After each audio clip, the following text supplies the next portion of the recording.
What happened to Pierce Brosnan? Once the suave face of James Bond, adored by millions, his life off-screen was marked not by glamour but by heartbreaking tragedy, losing both his wife and daughter to the same cruel disease. Today, his journey from the dazzling spotlight to a quieter, more soulful existence will leave you stunned. Pierce Brosnan's story begins far from the glamorous stages of Hollywood. Born on May 16, 1953 in the small town of Drogheda, Ireland, his childhood was defined by absence and resilience. His father left when he was still an infant, and his mother, May, moved to London to work as a nurse.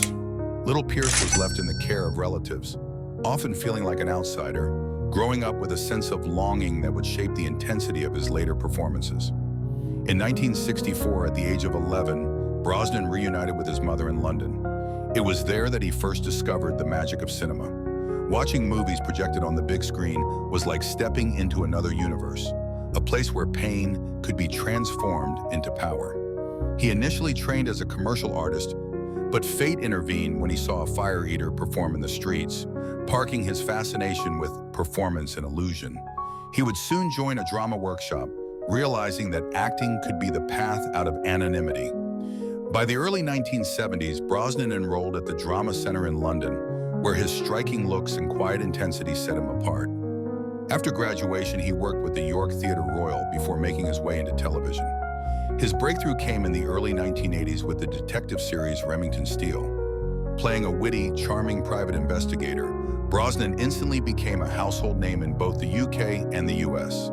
The show not only showcased his ability to balance humor with sophistication, but also painted him as a natural successor to the suave heroes of cinema's golden age. Behind the scenes, Brosnan was still a young actor trying to find stability, but Remington Steele gave him the first taste of international recognition. For the boy once abandoned in Drogheda, this was more than just success. It was proof that he had escaped the shadows of his lonely childhood. The rise of Pierce Brosnan had begun. By the mid-1990s, Pierce Brosnan's ascent reached its dazzling peak. After years of speculation and delays, he finally secured the role that would etch his name into cinematic history, James Bond. In 1990, GoldenEye hit theaters, and the world instantly embraced Brosnan as 007. With his sharp tuxedos, magnetic charisma, and lethal confidence, he revived a franchise that had begun to lose its spark. The film grossed over $350 million worldwide, proving that Bond still mattered, and Brosnan was the man to carry the torch. For the next 7 years, Brosnan ruled the spy genre. He starred in 4 Bond films: GoldenEye, 1995, Tomorrow Never Dies, 1997, The World Is Not Enough, 1999, and Die Another Day, 2002. Each release was a global event, drawing millions into theaters, setting fashion trends, and reintroducing the world to the timeless fantasy of the British super spy. To fans, Brosnan wasn't just playing Bond, he was Bond, embodying the perfect balance of sophistication, charm, and ruthless efficiency. Hollywood responded by showering him with opportunities. Brosnan appeared in hit films outside the Bond franchise, from the disaster epic Dante's Peak, 1997, to the darkly comic The Thomas Crown Affair, under 1999. His name alone guaranteed box office draw. Magazine covers hailed him as one of the most handsome men alive, and his suave persona made him a fixture at award shows, fashion events, and glossy photo spreads. At this point, Brosnan seemed untouchable. The boy who once grew up alone in rural Ireland had become a global icon, standing shoulder to shoulder with legends like Sean Connery and Roger Moore. He was adored by critics, loved by fans, and admired by his peers. It was more than success, it was cultural dominance. Brosnan's Bond wasn't just a movie role, it was a symbol of cool for an entire generation. Yet, behind the tailored suits and the martinis, cracks were already forming. The pressure of being Bond was immense, and Hollywood's fickle appetite meant his reign, however dazzling, would not last forever. Every rise carries with it the seeds of a fall, and for Pierce Brosnan, the turn came more suddenly than anyone expected. By the time Die Another Day premiered in 2002, Brosnan had been Bond for nearly a decade. The film, featuring Halle Berry and over-the-top CGI sequences, became the highest-grossing Bond installment at that time. Yet critical voices grew louder. Some accused the series of slipping into self-parody. Others whispered that Brosnan, then approaching 50, was aging out of the role.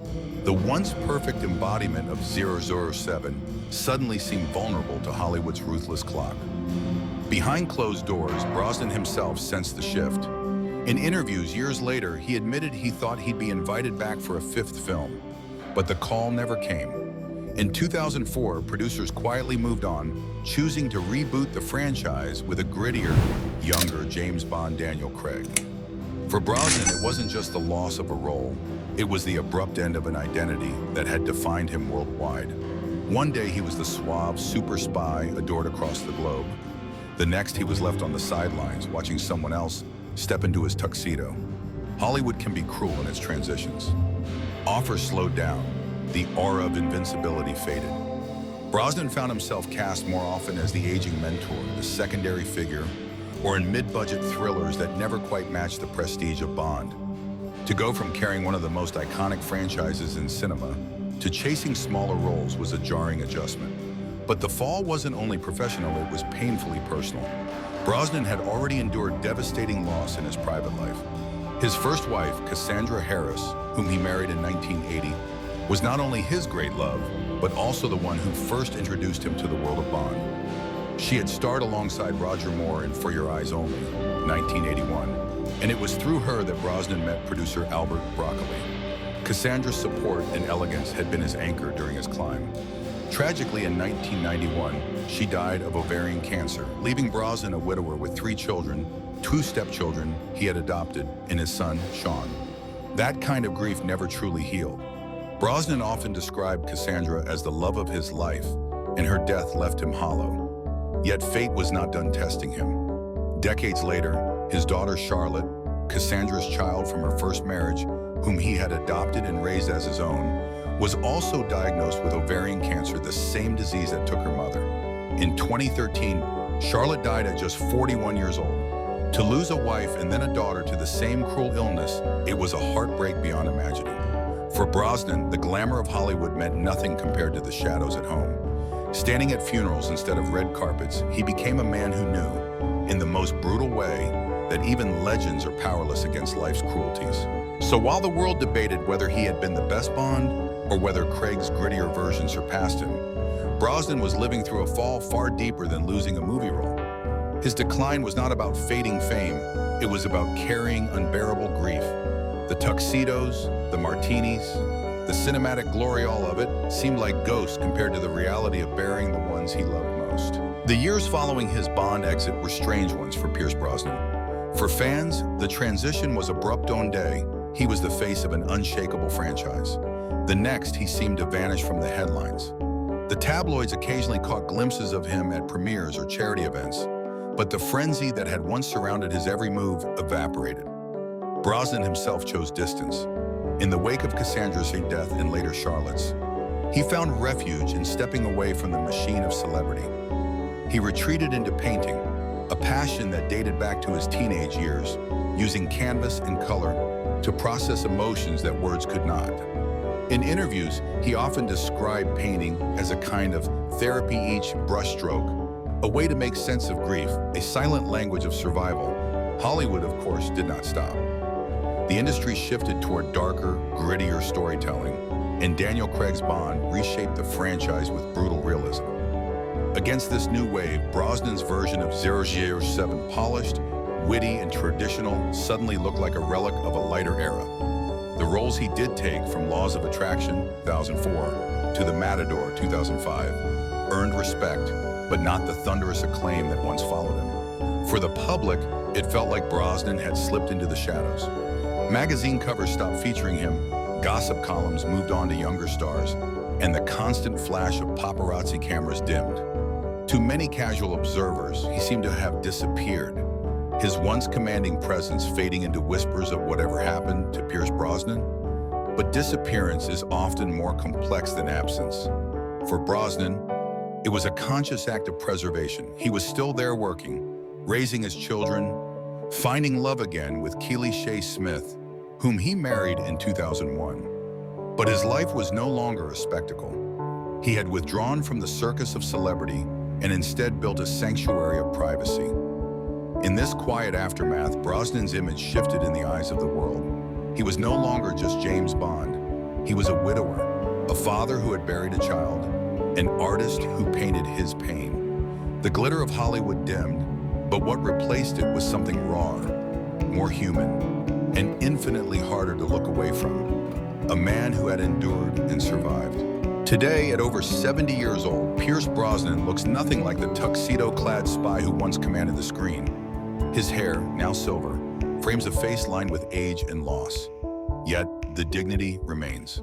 When photographed walking hand in hand with his wife, Keely Shea Smith, along the beaches of Hawaii, there is a serenity in his demeanor, a stark contrast to the glamour-soaked red carpets of his past. Brosnan has built a life deliberately away from Hollywood's glare. He and Keely live quietly in Malibu and Hawaii, raising their two sons, Dylan and Paris. While he still acts, often taking roles in dramas, thrillers, or the occasional blockbuster like Black Adam, 2022, his career no longer defines him. He has become selective, choosing projects that interest him rather than chasing fame. For an actor once synonymous with cultural dominance, this quieter chapter is both shocking and deeply human. The tragedy of Cassandra and Charlotte still shadows his life. Brosnan has spoken openly about how grief never truly leaves. He has described himself as scarred by sorrow, carrying the weight of loss into every day. And yet, the presence of Keely has been his redemption. Married since 2001, their partnership has endured the scrutiny of tabloids, especially when critics cruelly commented on Keely's appearance over the years. Brosnan, however, never wavered, publicly praising her as the great love of his life and the reason he continues forward. In a world of fleeting celebrity marriages, his loyalty became a statement louder than any film role. Visually, Brosnan is no longer the sleek Bond, but his transformation is powerful in its honesty. At art exhibitions, he shows his paintings, abstract, raw, and emotional, filled with fiery colors that echo both pain and resilience. Each canvas tells a story of survival, reminding fans that behind the iconic smile is a man who has weathered storms most cannot imagine. Financially, he remains secure, having earned millions from Bond and his later work. But wealth is no longer the centerpiece of his narrative. The spectacle of luxury cars and tailored suits has been replaced by barefoot walks on the beach, quiet evenings at home, and time spent with family. For audiences who remember him as untouchable, the reality is striking. Brosnan has embraced an ordinary, grounded existence, defined not by glamour, but by gratitude. And yet, this ordinariness shocks precisely because it contrasts so violently with his past. To see the once sleek James Bond, now gray-haired, tenderly painting in his studio or kissing his wife on a quiet stroll, is to witness the collapse of myth into man. Brosnan's now is not a fall from grace, it is a transformation. From global icon to grieving survivor, from legend to husband and father. His story answers the question fans whisper. What happened to Pierce Brosnan? The answer is that he lived, and in surviving loss, he found a different kind of strength. The story of Pierce Brosnan is not just about a movie star who once wore the tuxedo of James Bond. It is about the man who stood behind the myth. Fame gave him power, but life gave him trials no audience could script. He lost the love of his life, then the daughter he had raised as his own, both to the same merciless disease. Yet, instead of collapsing, he carried on, painting his sorrow into art, holding his family close and choosing love over bitterness. In many ways, Brosnan's journey teaches us that celebrity is an illusion, but resilience is real. The tuxedos, the martinis, the global premieres, these are fleeting. What endures is the quiet strength to wake up each morning, scarred but unbroken. Brosnan shows us that even legends bleed, and in that bleeding, they become more human, more relatable than ever. For fans who remember the dazzling Bond years, the transformation may feel jarring, but it is also inspiring. To see Brosnan older, grayer, softer, but unwavering in loyalty and love is to see the true core of a man. The myth of James Bond was about a spy who never dies. The reality of Pierce Brosnan is about a man who learned to live despite death. And so his story becomes a mirror. It asks us what truly matters when the lights fade, when the applause dies, when the roles end. For Brosnan, the answer has been simple but profound: family, art, resilience, love. That is what happened to Pierce Brosnan. Now the question is, what do you think?